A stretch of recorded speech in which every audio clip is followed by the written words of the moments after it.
Kumusta? Ako po si Carla, 29 years old at kasama ang masipag kong tatay, Julian, ay pinagkakabalahan po namin ng mag-manage sa negosyo naming bigasan dito sa palengke sa isang bayan sa Rizal. Meron din po kaming sari-sari store na hindi hamak na mas nauna naming tinayo noong araw at masasabi kong blessing para sa aming pamilya. Ang mga negosyo po kasi namin sa kasalukuyan ang naging daan upang makaranas kami ng kaginhawahan sa buhay na matagal din naming inasam. Hindi po kami mayaman, papadudot at nakaranas po talaga kaming magutom noong araw. Panganay po ako sa 4 na magkakapatid at nagtatrabaho sa auto supply ang tatay ko. Samantalang tindera naman ng pagkain ng nanay ko. Noong maliliit pa kami, masasabi ko na maginhawa ang buhay namin. Nang lumaki na kami, mas nadagdagan po ang mga pinagkakagastosan namin sa bahay. At dahil sa tig-iisang taon lamang po ang pagitan naming magkakapatid, nagsabay-sabay po talaga ang gastusin ng mga magulang namin, lalo na noong nag-aral na kami. Kaya nga bata pa lamang ako, papadudot, ay inobligan na po ako ng nanay ko na sumama sa kanya sa pagtitinda. Sa edad ko noong 10 taong gulang ay naranasan ko ng gumising ng madaling araw para maghango ng mga tanim naming talbos ng kamote na ibinebenta namin sa palengke.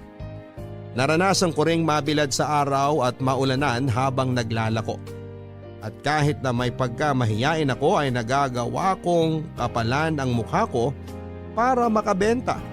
Kapag hindi naman po kami nagtitinda, ako po ang nakatoka para alagaan ang mga nakababata kong kapatid. Kaya nga masasabi ko na maaga akong na-expose sa realidad ng buhay namin.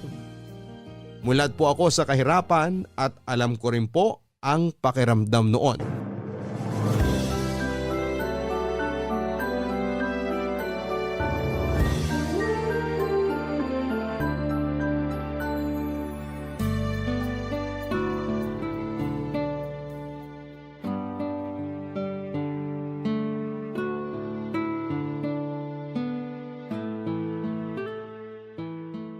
Anak, ikaw ang matanda. At bilang panganay sa inyo, sino na lang aasahan kung tutulong sa akin dito sa bahay natin? Ikaw lang dahil maliliit pa ang mga kapatid mo.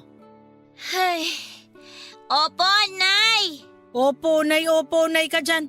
Naiintindihan mo ba ang mga sinasabi ko? Tandaan mo, para sa'yo naman lahat to, hindi para sa akin. Saka tigil-tigilan mo na rin kasi ang pagrereklamo kapag sinasama kita sa pagtitinda sa palengke, nak. Ang kulit mo kasi, napipikon lang ako sa'yo. Masyado po kasing maaga yung gising natin, Nay. Inaantok pa po ako noon.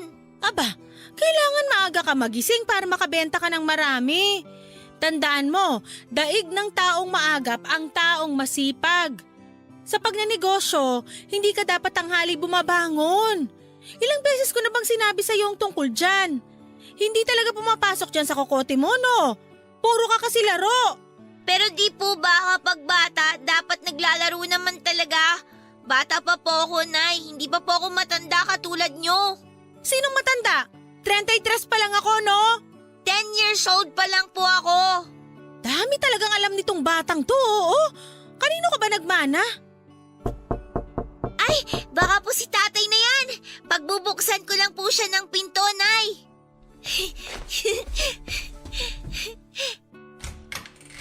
Tay! Oh, Mano po? kawaan ka ng Diyos, nak. Akin na po yung bag nyo. Tapos maupo na po muna kayo kasi mukhang napagod po kayo sa trabaho eh. Salamat, Carla. Oo, medyo nangangalay nga ang binti ko kakatayo kanina. Dami kasi naming customer. Hindi ako maganda ugaga. Ay, namistampot ko ang upuan. Mukha nga po, Tay. Sarap ng upo nyo eh. Nagmana talaga sa'yo yung panganay mo, Julian. Tuwing may sinasabi ako, may sagot din siya. Oh, totoo bang sinabi ng nanay mo, nak? Sinasagot mo na naman ba siya? Si nanay po kasi, ang dami-dami na namang sinasabi. Ako pa itong maraming sinasabi ha? Naku, tatamaan ka na talaga sa aking bata ka. Tay, si nanay oh! Ano ba kasing problema? Bakit nagagalit na naman sa'yo ang nanay mo? Hindi ako nagagalit sa kanya. Pinangangaralan ko lang yung anak mo tungkol sa responsibilidad niya bilang panganay, Julian. Nasasanay kasi. Kung makapaglaro dun sa labas parang wala siyang mga kapatid na dapat alagaan. Tapos panay pa rin ang pagrereklamo kapag sinasama ko sa pagtitinda sa palengke. Wala na talaga ako mapaglugaran sa bata na yan. Nakakakonsumi. Parang gusto ko na lang ibalik sa tiyan ko. Carla nak, hindi mo dapat sinasagot ang nanay mo kapag pinagsasabihan ka niya. Alam mo masama yun, hindi ba? Opo, kaya lang ang kulit-kulit po kasi ni nanay eh. Hindi ko naman po nakakalimutang bantayan yung mga kapatid ko. Pero palagi ko na lang po bang gagawin yun? Paano kapag napagod ako? Hindi po ba ako pwede magpahinga? Tapos kapag sinasama naman ako ni nanay sa pagtitinda, madaling araw po kami umaalis. Inaantok pa po ako noon. Gusto ko pa pong matulog ng mahaba.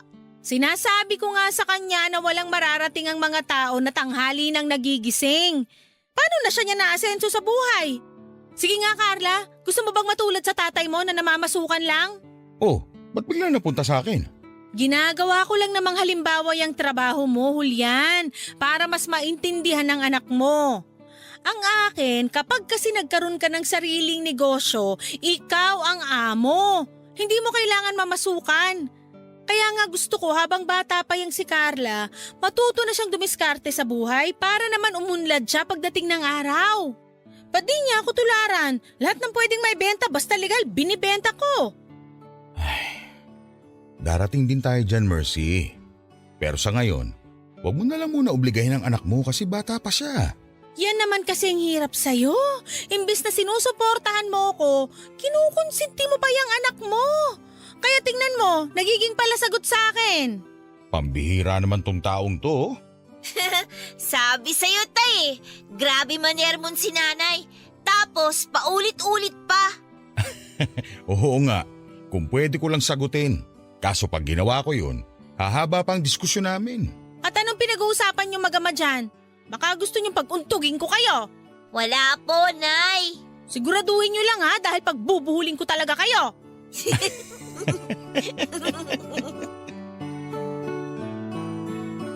Papadudot istrikta po si Nanay Mercy pero hindi naman po siya masamang ina dahil mahal na mahal niya po kami.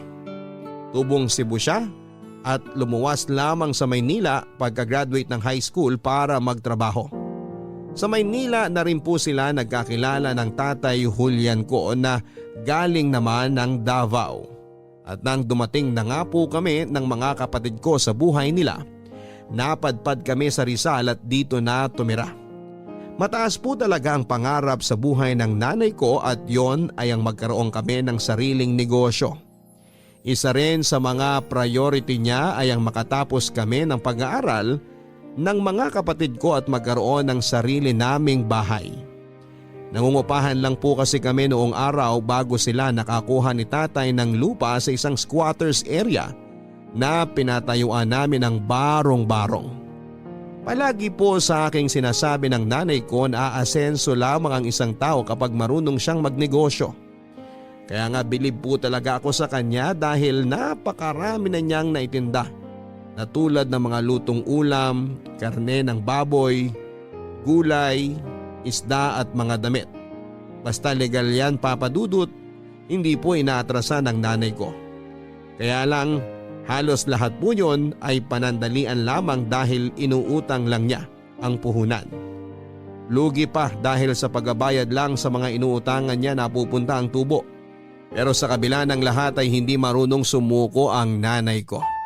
Palagi po niyang sinasabi noon na kapag hindi umubra ang plan A dapat meron kang plan B hanggang sa pinakadulo ng alpabeto para wala raw akong dahilan na mabigo sa mga pangarap ko.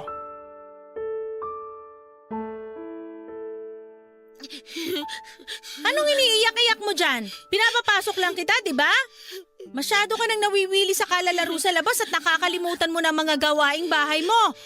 Hindi mo na nga ako tinutulungan sa pagbabalat ng saging para sa lulutuin kong bananak yun na paninda natin. Tapos, ang hirap mo pang utusan kapag tinatawag ka? Ano ba naman yan, Carla? Hindi ka na ba talaga maaasahan? Gusto mo pa talaga yung nasasaktan ka bago mo ako sundin eh. Ngayon na nga lang po ako lumabas nagagalit pa kayo. Abay, sinong di magagalit? Sige nga. Ang iingay ng mga kapatid mo, hindi ko masaway dahil abala ako sa mga paninda natin. Ikaw na lang tong inaasahan kong tutulong sa akin tapos ikaw din tong konsumisyon? Ano ba naman yan? Nakakaintindi ka naman, di ba? Bakit kailangan ko pang ulit-ulitin ang pagpapaalala sa'yo? Kailan ka ba talaga matututo? Kapag wala na ako? Siguro nga po dapat mawala na lang kayo para wala na nag-uutos at nagagalit sa akin. Anong sinabi mo? Bastos ka! Napakadumi ng bibig mong bata ka? Saan mo natutunan ang pagsagot-sagot ng ganyan? Ha? Oh, ano nangyayari dito? Mahal, ba't umiiyak ang anak natin?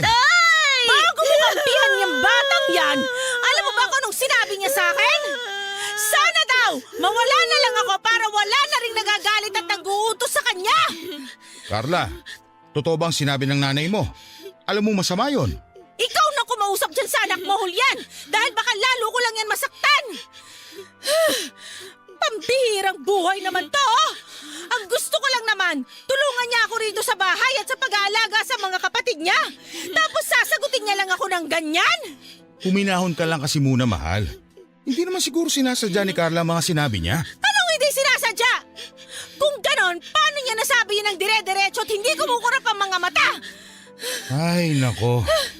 Anak, tumahan ka na.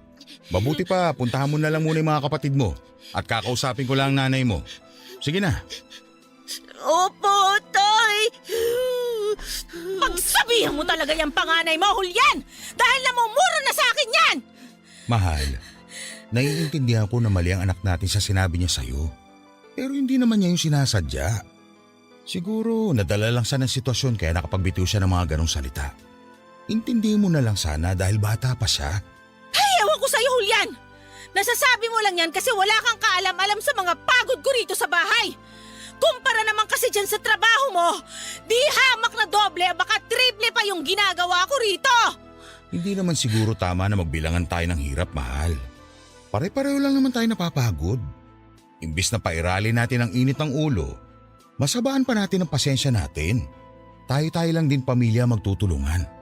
Habaan daw ang pasensya? Palibasa di mo alam na lagpas na sa Sierra Madre ang pagpapasensya ko dyan sa panganay mo. Kaya nga kako kausapin mo. Hindi na yata yan marunong makinig sa akin eh. Lalo kang hindi susundin ng anak mo pag palagi ka nagagalit. Hindi ako palaging magagalit kung sinusunod lang niya ang mga sinasabi ko. Hay, buwisit! Kung bakit kasi nagkaroon ako na suwail na anak!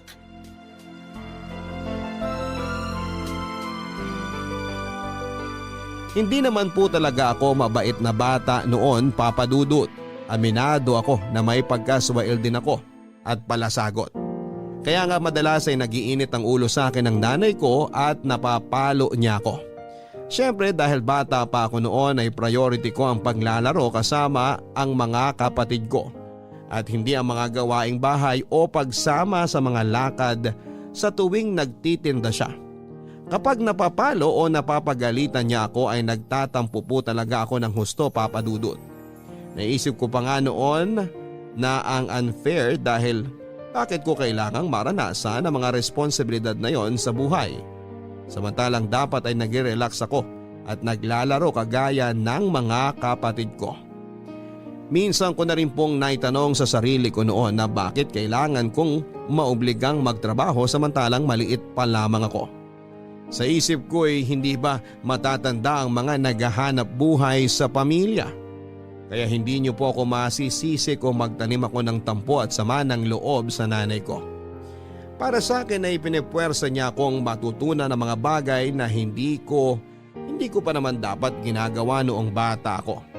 Kaya po hiniling ko na sana ay mawala na lamang si nanay para wala na ring naguutos o nagagalit sa akin lalo na kapag nakagagawa ako ng mali. Hindi ko naman po akalain na magkakatotoo ang kahilingan kong yon dahil taong 2007. Dinapuan po siya ng sakit sa baga na kinaospital niya. Kitang-kita ko po kung paano siya dumura ng dugo at mabilis na ng hina noon. Pagkatapos 4 na araw lang po ang tinagal ni nanay sa ospital bago siya pinawian ng buhay. 14 anyos ako nang mamatay si Nanay Papa Dudut. Ni hindi pa nga ako nakakagraduate sa high school at bata pa rin ang mga kapatid ko. Wala po kaming kaalam-alam na paano mabuhay dahil biglaan po ang nangyari. Kumbaga naiwan kaming nangangapa ng tatay ko at ng mga kapatid ko. Siyempre 4 pa kami noon at maliliit pa. Ibig sabihin mag-isa na lamang kaming bubuhayin ni tatay. Malaking dagok po yun para sa aming pamilya dahil walang-wala talaga kami lalo pagkatapos ng libing ni nanay.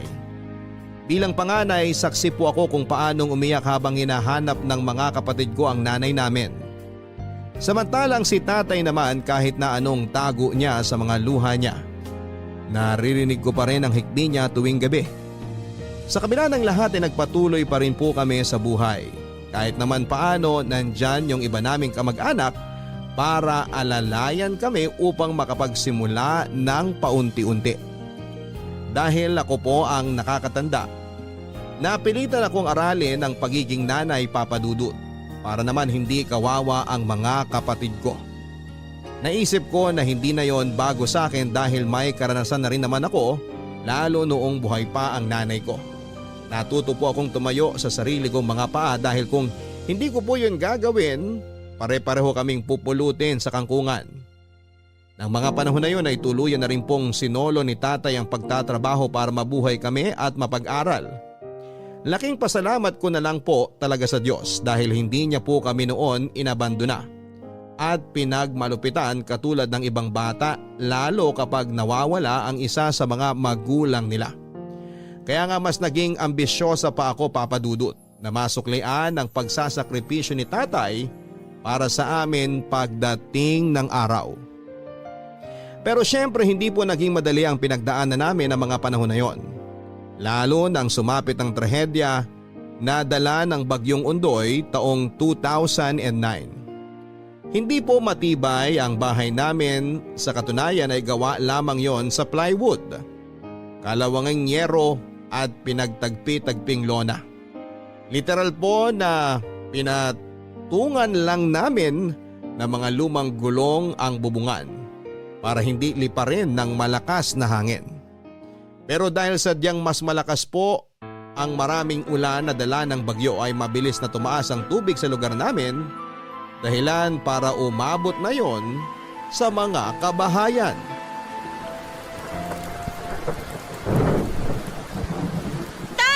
Pinapasok na po ng tubig ang bahay natin!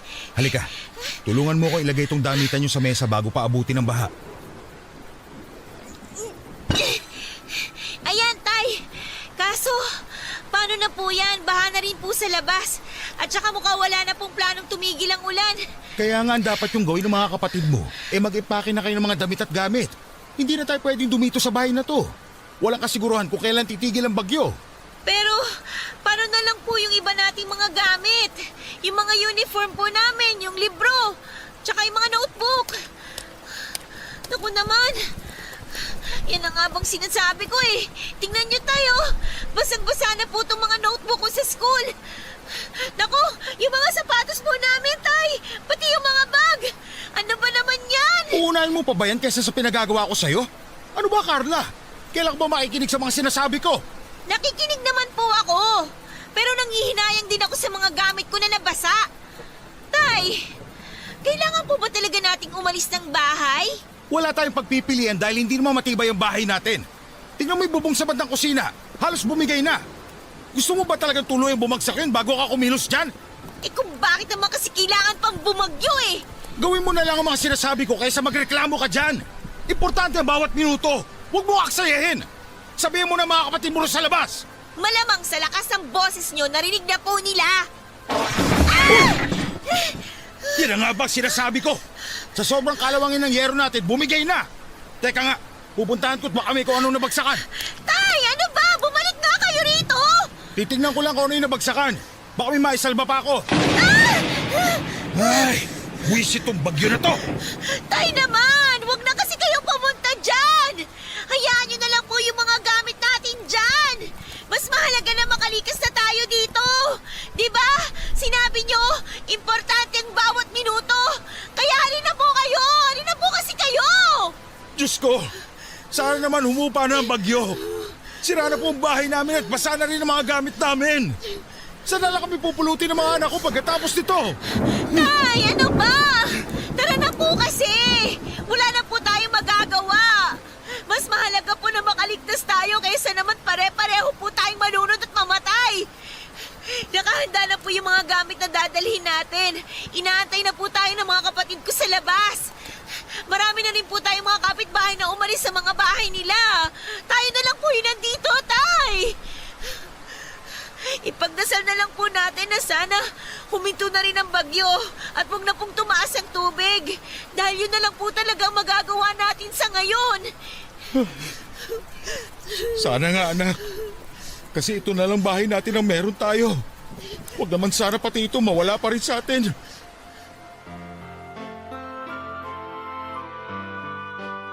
Napilit ng kaming lumikas at mabuti na lang po dahil ang bilis na naglagpas tao ang baha doon sa amin. Pansamantalang nanirahan sa evacuation center at hindi po namin nakasama ng matagal si tatay doon, Papa Dudut. Dahil pagkalipas ng ilang linggo, buwaba ng kaunti ang tubig baha at nagdesisyon siyang umuwi sa bahay namin para tingnan kung may maisasalba siyang gamit. Tapos nagkasundo po kami na sa bahay na lang muna siya upang mag-ayos doon ng mga nasira at magbantay ng ilang pa naming gamit habang ako naman ang nakatokang tumingin sa mga kapatid ko sa evacuation center. Umuwi po ako noon sa bahay namin para dalhan ng pagkain si tatay, lalo kapag may nakuha kaming ayuda mula sa gobyerno at mga pribadong grupo. Papadudot, isa po yun sa mga pinaka hindi ko makakalimutang alaala ng kabataan ko dahil naranasan ko pong maging desperado para lamang makakuha ako ng ipanlalaman ng tiyan namin. Nandyan yung kaliwat kanan ang mga pila ng relief goods na pinupuntahan para lamang makarami ng bigas, noodles at dilata. Wala po kaming kapera-pera noon at araw-araw naming iniisip kung paano kami makakakain. Doon po namin naranasan na magutom at mauhaw, Papadudot. Lalo pat walang katiyakan ang bawat sandali sa buhay namin ng mga panahon na yon. Tay! Tingnan nyo, ang dami ko nakuhang delata. Bigas saka noodles. Madami po kasi akong pinuntahan at pinilahan kanina kaya sobra-sobra po itong dala ko. Masyado naman marami tong inuwi mo sa akin. Baka naman wala na kayo makain doon, ha? Huwag po kayong mag-alala, meron po. Tsaka hindi po ba kayo nakikinig? Nakarami po ako ngayong araw. Ang dami ko pong pinilahan, Tay. Pero anak, hindi pa rin magandang gawain yan. Dahil paano na lang yung ibang nangangailangan din? Alalahanin mo, hindi lang tayo ang nasalanta. Hindi magandang gawain naman lamang ng kapwa. Alam ko naman po yun. Pero sa panahon ngayon, mas uunahin ko pa po ba silang isipin? Tsaka hindi po panlalamang ang tawag doon. Diskarte, Tay. Ay, nako, may iba nga dyan, sobra-sobra pang nakukuha, pero mukhang hindi naman sila nakukonsensya. At tsaka, ngayon ko pa po ba talaga iisipin yon? Samantalang apektado rin tayo? Ayoko naman na kapag humingi ng makakain ng mga kapatid ko, wala akong maibigay. Pasensya ka na anak ha. Kasi nararanasan niyo mga pagsubok na to. Pasensya ka na rin dahil mahirap lang tayo at walang pera ang tatay niyo. Pero sana, kahit na ganito nangyayari sa atin, wag na wag ka pa rin sumuko. Naniniwala naman ako na hindi tayo bibigyan ng pagsubok ng Diyos na hindi natin kayang lagpasan. Ay, sa totoo lang, Tay, gabi-gabi ko pong tinatanong ng Diyos kung bakit kailangan pa niya tayong bigyan ng ganitong klaseng pagsubok sa buhay. Hindi na po ba siya naawa sa atin? Hindi naman tayo mayaman ah. Hindi naman malaki at hindi matibay ang bahay natin. Pero hinayaan pa rin niya na sirain ito ng bagyo. Tapos wala rin tayong pera kasi nga hindi rin naman kayo nakakapasok sa trabaho. Paano na lang tayo makakaahon nito kung sobra niya tayong nilubog? Pinarurusahan po ba tayo ng Diyos, Tay? Kaya natin pinagdadaanan yung mga pagsubok na ganito? Anak, hindi tayo pinarurusahan ng Diyos dahil hindi siya ganun. Kung hindi, sige, anong tawag niyo sa nangyayari sa atin? Sobrang hirap na nga po ng buhay natin eh. Tapos parang lalo tayong pinahihirapan. Kung mahal talaga tayo ng Diyos at kung may dahilan siya kung bakit niya tayo sinusubok, sana naman tulungan niya rin tayo malagpasan ng mga pinagdadaanan natin. Kasi Tay, nakakapagod na po talaga sa totoo lang eh. Ang totoo niyan, ilang gabi na rin po akong hindi makatulog ng maayos dun sa evacuation center dahil mainit tsaka maingay. Mayat maya may mga bata nag-iiyakan. Tapos hindi rin naman masaway ng mga magulang nila. Malamok din po doon. Kaya nga lagi kong pinagsasabihan yung mga kapatid ko na magsuot ng mahahabang damit pang proteksyon. Tsaka Tay, alam niyo ba, ang hirap-hirap din po ng tubig doon. Hindi ko na nga matandaan kung kailan ako huling naligo eh. Tapos pila-pila pa sa CR. Yung bang tipong puputok na yung pantog ko, hindi pa rin ako nakakaihi. Kung lalaki nga lang siguro ako, Tay, baka umihi na ako sa ilalim ng puno. Kaso nga hindi, kaya doble pa sakit. Kung may pagpipilian lang po talaga kami, babalik na lang kami dito sa bahay natin. Gustuin ko man na pabalikin kay Rito sa atin. Alam mo hindi pa pwede. Sinaga ko na nga lang na gumawa ng tungtungang sahig. Para naman kahit papano may mahigaan ako. At mataas pa rin ang tubig dito sa atin. Bahain kasi talaga ang lugar na to eh. Ang magagawa na lang natin, maghintay kung kailan bababa ang tubig para makauwi na rin kay Rito ng mga kapatid mo. Pero anak, habang hindi pa nangyayari yun, kailangan pa nating dagdagan ng pagtitiis. Alam niyo, Tay, bilib po talaga ako sa fighting spirit niyo. Kumbaga, nagagawa niyo pa rin po maging positive sa kabila ng mga pangit na sitwasyon. Yun bang tipong hindi kayo nawawalan ng pag-asa na darating din ang mabuting bagay sa buhay natin? Alam mo kasi anak, sa dami ng hirap na napagdaanan ko at napagtagumpayan sa buhay na to, nakabisado ko na yata ang dapat isipin at gawin. Oo, normal na panghinaan tayo ng loob. Kasi tao lang naman tayo. Hindi sa lahat ng oras matatag tayo. Pero alam mo ba kung ano mga natutunan ko kapag sinusubok tayo? Ano po? Na lumilipas din ang mga bagay-bagay. Ibig sabihin, hindi tumitigil ang ikot ng mundo kahit na dumaan tayo sa mga mabibigat na pagsubok sa buhay. Hindi naman palaging ganito ang sitwasyon natin, anak. At matibay ang paniniwala ko na magiging maayos din ang lahat. Uhupa ang baha. Makakabalik kayo rito sa bahay natin at magsasama-sama tayo. Kung kailangan natin magsimula sa wala para magkaroon, gawin natin.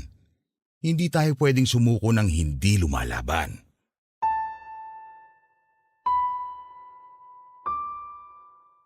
Isa po sa mga ipinagpapasalamat ko ng panahon na yon ay ang positibong pananaw sa buhay ng tatay ko, Papa Dudut. Na kahit mahirap ay maraming pagsubok at wala kaming kaideya-ideya sa hinaharap ay palagi pa rin po siyang umaasa na merong mabuting mangyayari. Siguro'y katangian na talaga natin na mga Pilipino yon. Nasa dugo na natin na maging matapang at matatag lalo kapag pinapadapa tayo ng mga pagsubok sa buhay. At tama naman po si tatay dahil hindi nagtagal ay tuluyan na rin pong humupa ang baha sa lugar namin at nakabalik na rin po kami sa bahay. Unti-unti ay inumpisahan po naming muli ang buhay at nagpatuloy sa kabila ng mga karanasan namin. Muli pong nakapagtrabaho si tatay at nagbalik eskwela naman po kaming magkakapatid. Lumipas nga ang ilang taon, nakagraduate na po ako ng high school, Papa Dudut. Si tatay na lang po ang umattend ng graduation ko dahil wala na po si nanay. Natatandaan ko nga po kung paano siya sobrang naging proud sa akin dahil nakapagtapos ako. Pero hindi niya alam na pareho kami ng nararamdaman. Proud din ako sa kanya dahil kinaya po niyang suportahan ang pag-aaral ko sa kabila ng hirap na pinagdaraanan namin. Doon ko po naisip na magtrabaho na lamang muna at tumulong sa mga gastusin namin sa bahay imbes na tumuloy sa college dahil may mga kapatid pa rin po ako nag-aaral, Papa Dudut. Isang taon din po akong huminto para magserbedora sa isang kantin sa Cubao. Kumikita po ako noon ng 200 kada araw na siya namang iniipon ko at ibinibigay kay tatay kapag umuuwi ako sa amin. Bukod doon ay nagtrabaho rin po ako bilang pump attendant sa isang gasoline station ng ilang buwan.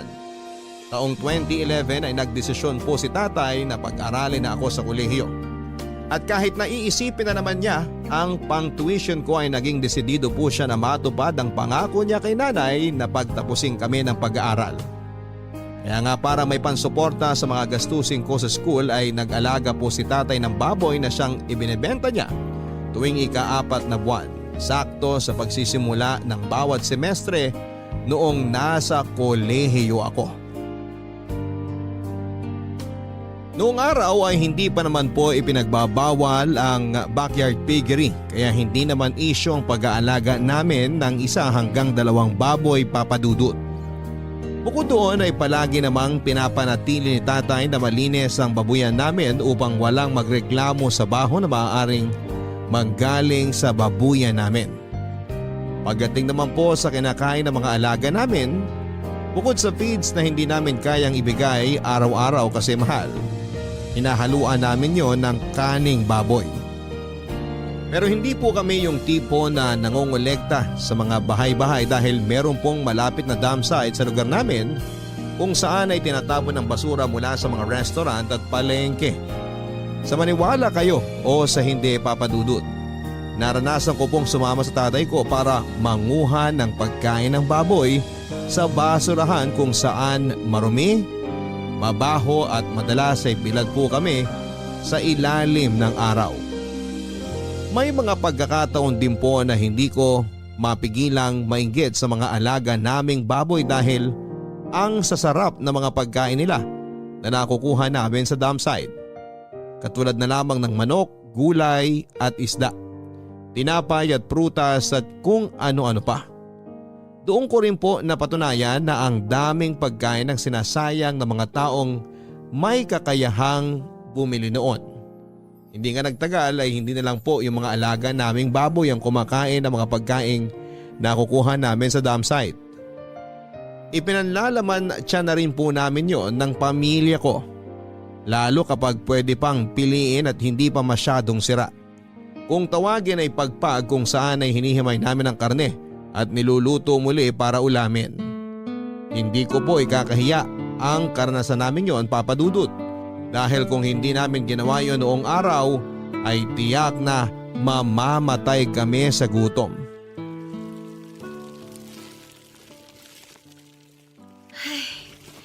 Ayan, malinis pa tong tinapay na to. Pwede pa. Hindi pa naman amoy amag. Naku, siguradong konting init lang to tapos bubudburan ko na lang ng asukal, sasarap na to. Carla, anak! Ay, pating! Oh, ano ba yung ginagawa mo? Nagulat naman ako sa inyo, Tay. Kanino mo pa kasi inahalong ka dyan sa ako? Ano bang gagawin mo dyan sa hawak mong tinapay? Kumain na naman yung mga alaga nating baboy, hindi ba? Sa lagay, Tay, sila lang bang may karapatang kumain? Siyempre tayo rin po, no? Nakikita niyo po ba to? Malinis pa mga to, Tay. Ito po yung tinapay ng mga pizza na wala ng sauce kaya pwede pa po nating kainin. Inamoy ko na po to, di naman po amoy amag. Tapos napagpagan ko na rin po tsaka napilian. Pero para makasigurado po tayo na patay ang 99.9% ng germs, iinitin ko po to dun sa kawali. Alam mo ikaw, nakakatawa ka talaga kahit kailan. Seryoso po ako, Tay. Plano ko rin pong budburan ng asukal para magkalasa naman kasi sa tingin ko po. Parang matabang na mga to eh.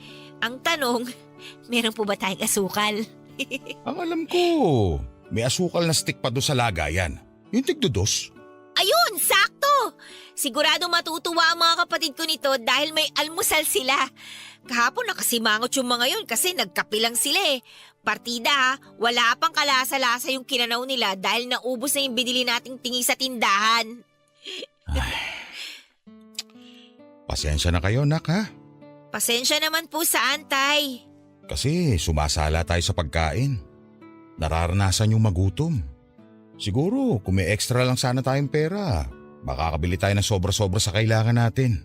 At hindi nyo rin kailangan kumain ng mga napupulot lang natin sa tambakan. Naku, Tay, sa maniwala kayo sa hindi, ayos lang naman po sa amin na kumain ng pagpag. Oo nga, mukhang delikado tsaka pwedeng pagmulan ng sakit. Pero kapag ganito nagipit tayo at wala tayong pera para bumili ng malinis na pagkain, kailangan po talaga nating magtiis.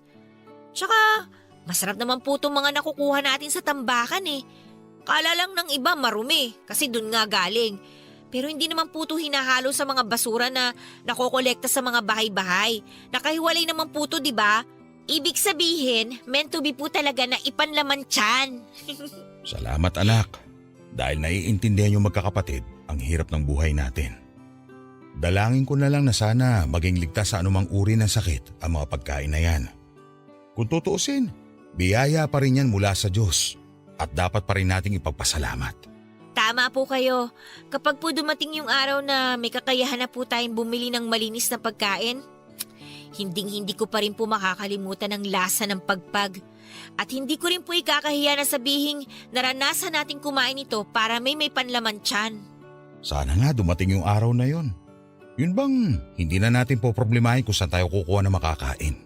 Kaya nga po nag-aaral ako mabuti para kapag nakapagtapos na ako, magkakaroon ako ng disenteng trabaho nang sa ganon kumita rin ako ng maraming pera. Magdilang anghel ka anak. Siyempre naman po, Tay. Pero sa ngayon, tama na po muna ang kwentuhan dahil medyo kumakalam na po yung tiyan ko eh. Kayo po ba, nag-almusal na po ba kayo? Yun nga hindi pa. Kung ganun, tara na po. Iinitin ko lang po itong mga tinapay tapos sabay na po natin kainin. Tirahan na lang po natin yung mga kapatid ko kasi baka po umiyak. Puro ka talaga kalokohan. Mana lang po ako sa inyo.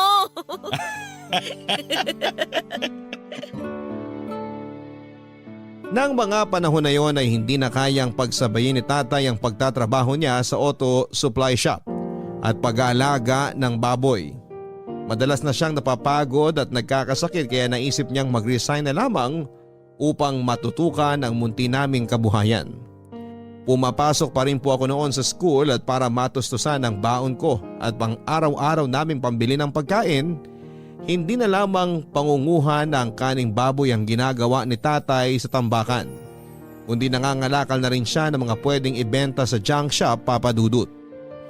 Siyempre 4 na buwan pa bago kami kumita sa babuyan namin at madalas sa tuition ko lang po napupunta ang pinagbebentahan namin ng mga baboy, kaya nga kinarir na rin po ng tatay ko ang pamamasura. Yung dump site sa lugar namin ang naging opisina niya.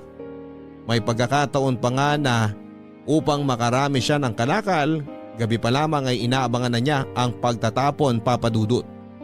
Hindi po niya kami inoobligang tumulong sa kanya pagdating sa bagay na yon dahil ayaw niyang kasanayan namin ang ganong trabaho. Sa halip, sinasabi niya sa aming pag-aaral namin ang atupagi namin upang pagdating ng araw, hindi kami matulad sa kanya na isang basurero. Yun po mga salita niya na tumatak sa aking isipan at naging inspirasyon upang magpursiging makapagtapos ng pag-aaral. Nagdaan pa ang ilang taon, nagkatotoo naman ang pangarap ng tatay ko nang graduate na ako sa kolehiyo. Ano pong sabi niyo, Tay? Buntis si Kimberly? Oo, yun ang binalita niya sa akin kanina.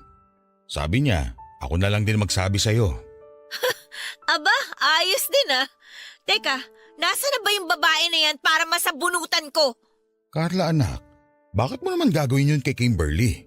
Saka, bakit ganyan na lang ang reaksyon mo? Hindi ka ba natutuwa na magkakaroon ka na ng pamangkin? Tingnan niyo yung mukha ko, Tay. Tung mukhang to, Tay. Masaya ba sa tingin niyo? Hindi kita maintindihan. Pwede bang ipaliwanag mo kung bakit nagkakaganyan ka? Sino ba naman po kasi ang matutuwa sa pinaggagawa niya? Nung isang araw lang nag-usap kami ni Kimberly na tutulong muna siya sa pamilya natin pagka-graduate niya ng college. Para naman kahit paano mapagawa natin tong bahay natin. Dahil kung yung sweldo ko lang po nga asahan, wala pong mangyayari sa atin. Alam niyo yan, Tay.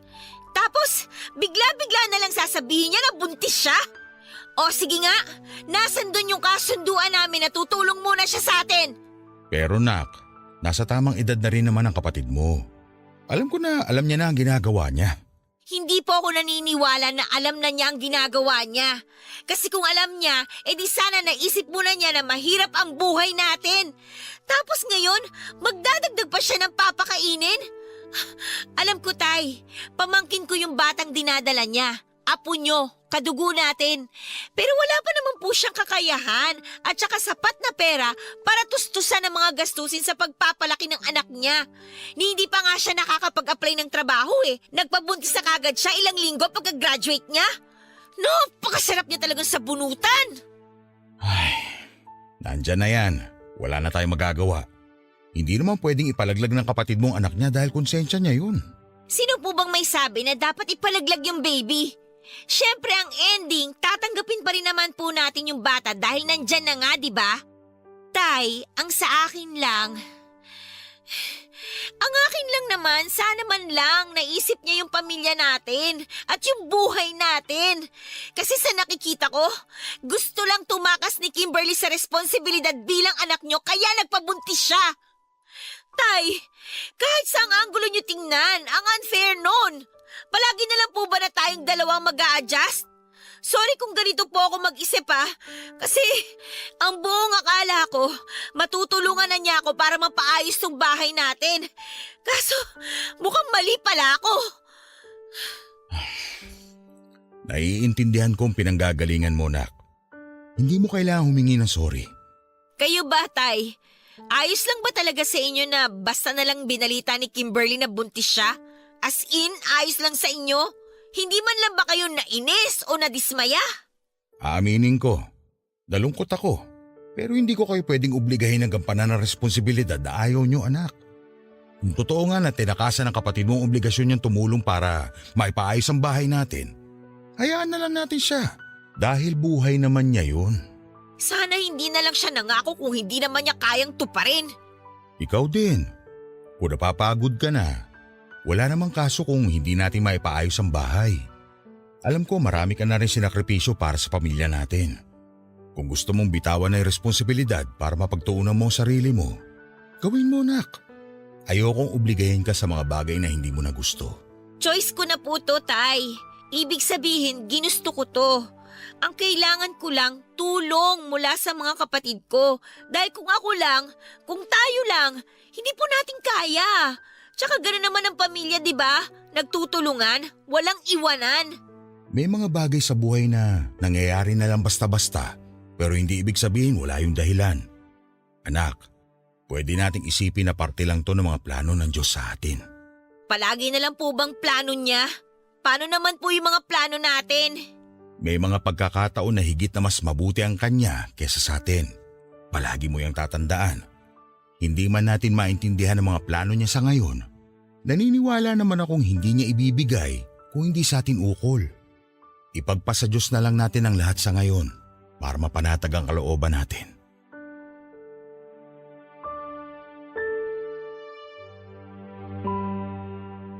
Para sa akin, Papa Dudut, walang karapatan ang kapatid ko na magdagdag ng isa pang pakakainin dahil mahirap na nga ang buhay namin. Tapos gusto pa niyang idamay ang magiging anak niya sa mga kahirapan namin. Bukod doon ay napaka-unfair niya. Alam naman niya na nangako kami noon na tutulungan muna namin si tatay para mapagawa ang bahay namin, tapos kamukha-mukha at bigla siyang mabubuntis. Yun po ang eksaktong pakiramdam ko ng panahon na yon, Papa Dudut. Kaya hindi ko rin po naitago ang sama ng loob ko para sa kapatid ko. Pero alam ko rin po na hindi ko siya pwedeng kamuhian habang buhay dahil kapatid ko pa rin siya. Kaya nga matapos ang pag-uusap namin yon ni tatay, marami po akong na-realize sa mga bagay na siyang naging daan upang mabuksan ang pagtanggap at pagpapatawad sa puso ko. Oo, naggalit ako sa kapatid ko pero hindi nagtagal. Nagkabati rin po kami, Papa Dudut. 24 years old po ako noon at 2 taon na rin simula nang makagraduate sa college, Papa Dudut. Yung unang taon ko ay ginugol ko sa pagiging volunteer sa isang non-government organization habang rumaraket sa mga project-based na trabaho. Naghintay din po kasi ako noon ng response mula sa mga kumpanya ang inaplayan ko na may kinalaman sa kursong tinapos ko. Pero bigo pong dumating ang mga oportunidad kaya napilitan akong pumasok sa corporate world. Akala ko kapag nagtatrabaho ka sa opisinang di-aircon at nagsusuot ka ng office attire, magiging asensado na rin ang buhay ko. Pero depende pala yon sa posisyon. At dahil nagkataon na malayo nga sa pinag-aralan ko ang naging trabaho ko, para po akong na back to zero. Minimum wage earner lang din ako. Provincial rate pa kaya kahit na anong pagiging positibo ng tatay ko sa buhay ay hindi ko pa talaga yon may apply sa sarili ko. Malimit din po akong mainggit sa mga kabatch ko na di hamak na mas maunlad na ang buhay at mas marami nang naipundar ng mga panahon na yon, Papa Dudut. Madalas kong tanong ay nagsisikap naman ako pero bakit parang mailap sa akin at sa pamilya ko ang swerte. Naging hobby ko na nga po ang silipin at usisain ang buhay ng ibang tao na nauuwi lang sa pagka-depress ko at lalo pang pagkadismaya sa sarili.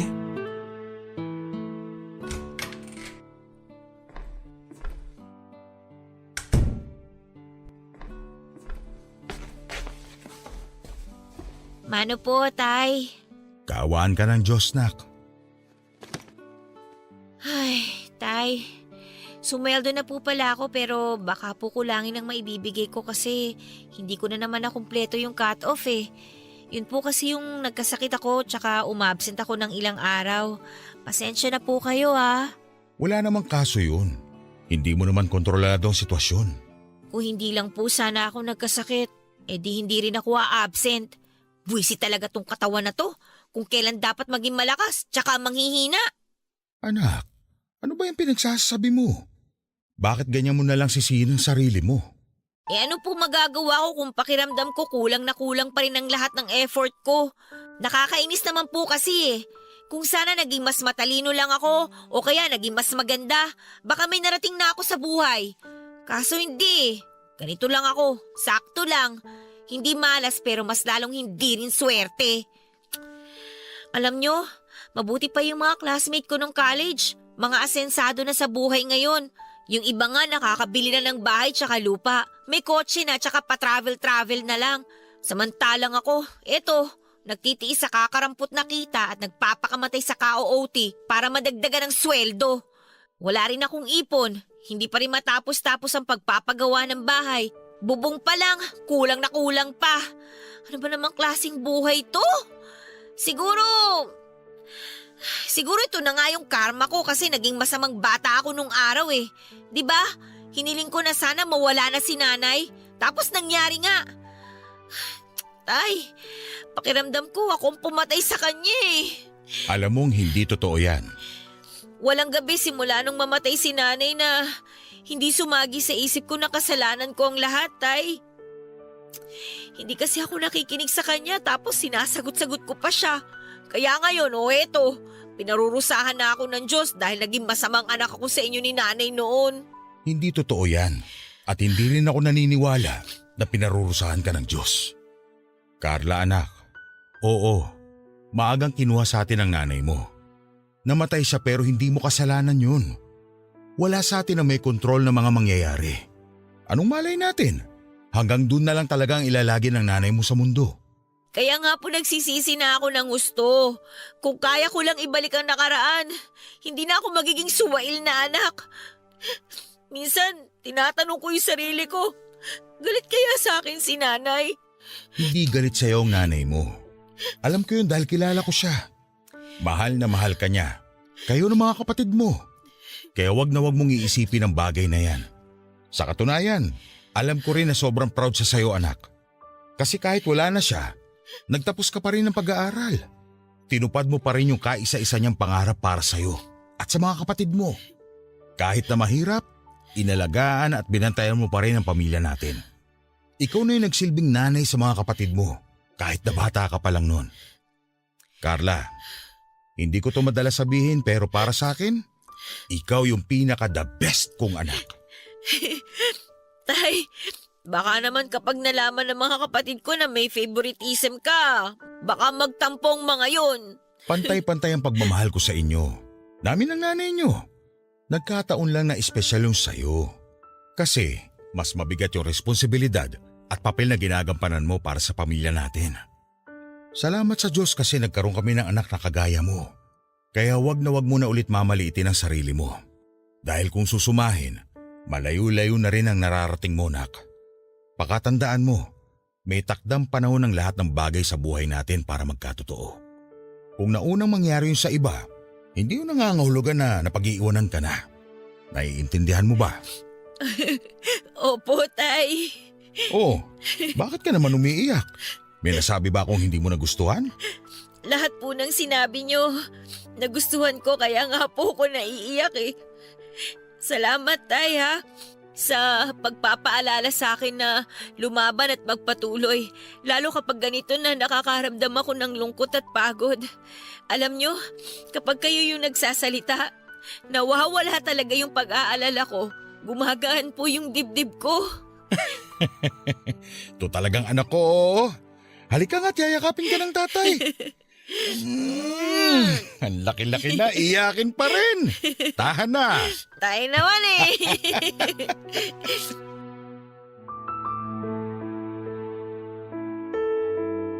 Mahirap po talagang pagtuunan ng sarili nating progreso kapag abala tayong subaybayan ng buhay ng ibang tao.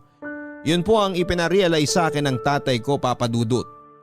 Wala na rin pong saysay at hindi talaga ako makakausad kung patuloy ko pa rin pong sisisihin ang sarili ko sa mga bagay na nangyari na.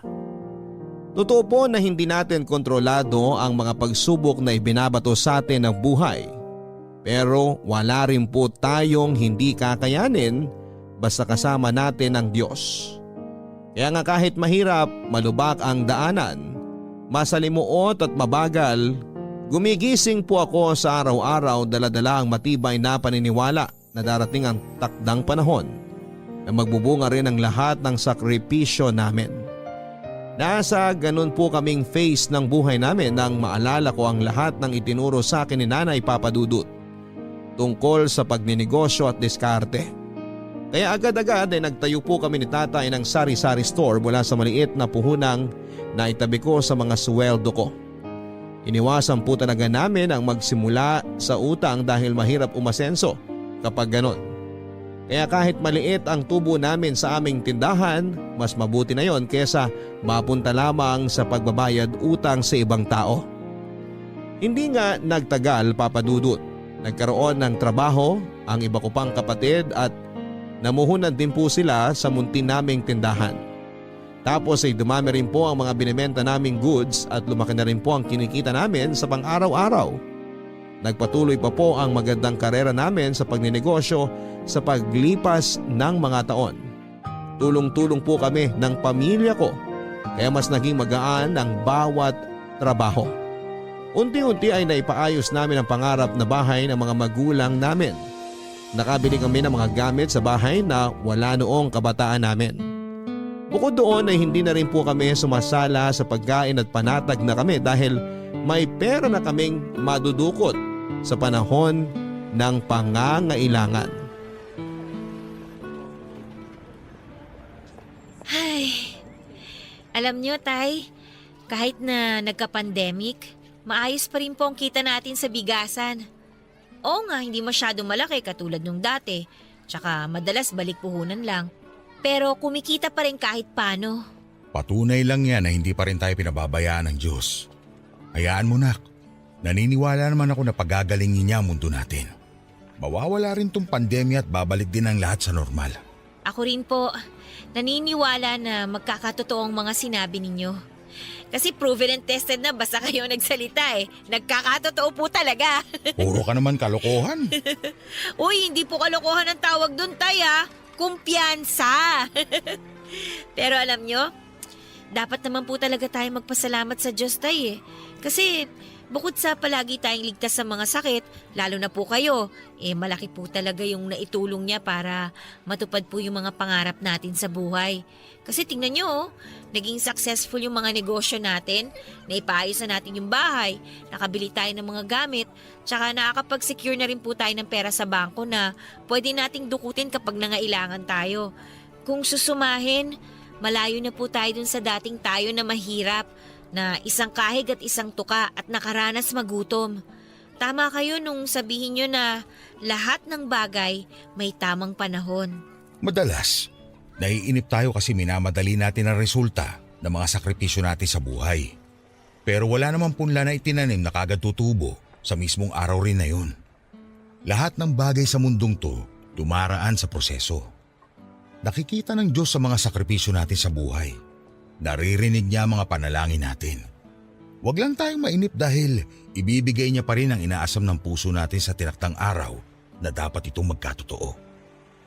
Pero nak, dapat mo pa rin tandaan na maaari pa rin niyang bawiin ang lahat ng ibinigay niya sa atin kapag hindi natin ito pinahalagahan at hindi tayo marunong lumingon sa ating pinanggalingan. Kaya nga importante na kahit pakiramdam natin lumilipad na tayo, panatilihin pa rin nating nakatapak sa lupa ang mga paa natin. Alam ko po yun, Tay. Pero salamat pa rin po sa pagpapaalala. Bukod po sa taus-pusong pagpapasalamat, lagi ko rin pong pinapanalangin na sana bantayan niya ang puso ko para maging malinis at maging karapat-dapat dahil sino ba naman ako? Tao lang naman po ako na pwedeng magkasala at saka magkamali. At yung mga karanasan po na pinagdaanan natin sa buhay noon, hindi ko po yun makakalimutan, Tay. Sa katunayan, malaki nga po yung bahagi noon para mas mahubog pa ang pagkatao ko sa kasalukuyan. Kung noon, wala akong ibang alam gawin kundi questionin yung mga nangyayari, lalo na kapag hindi ito ayon sa plano ko. Pero ngayon, Tay, natutunan ko na pong magtiwala sa mga plano ng Diyos. Dahil sabi niyo nga, mas mabuti ang mga nais niya kaysa sa mga gusto natin. Kung maririnig lang na magiging anak mo ang kwento ng buhay natin, sigurado magiging proud sila sa'yo dahil kinaya mo. Teka, sandali. Maisingit lang ha. Kailan mo ba plano mag-asawa? Baka nakakalimutan mo. 55 anyos na ako, Carla. Wala pa rin ako nagiging apo sa'yo. 28 ka naman na. Nasa tamang edad na para lumagay sa tahimik. Tay, darating din po tayo dyan. Pero sa ngayon po, hindi ko pa po talaga priority ang bigyan kayo ng apo. Sorry po, no offense ha. Pero may apo na naman kayo kay Kimberly kaya ayos na po yun. Ewan ko sa'yo, dami mong alam. Mana lang po ako sa inyo.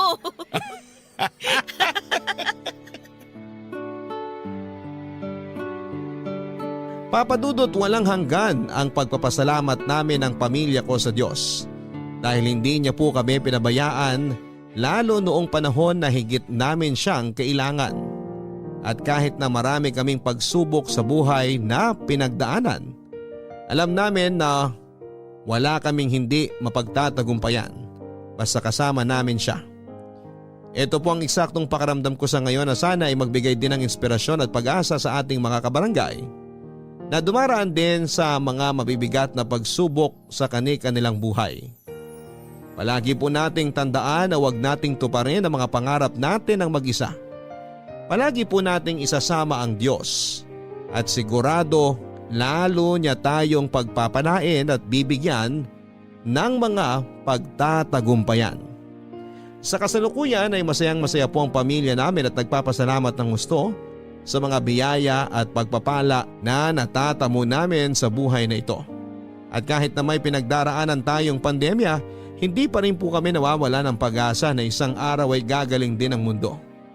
Hindi pa po rito natatapos ang paglalakbay namin sa buhay na ito pero tiwala rin po kami na basta sama-sama at nagtutulungan ng aming sambahayan, wala kaming laban na hindi malalampasan.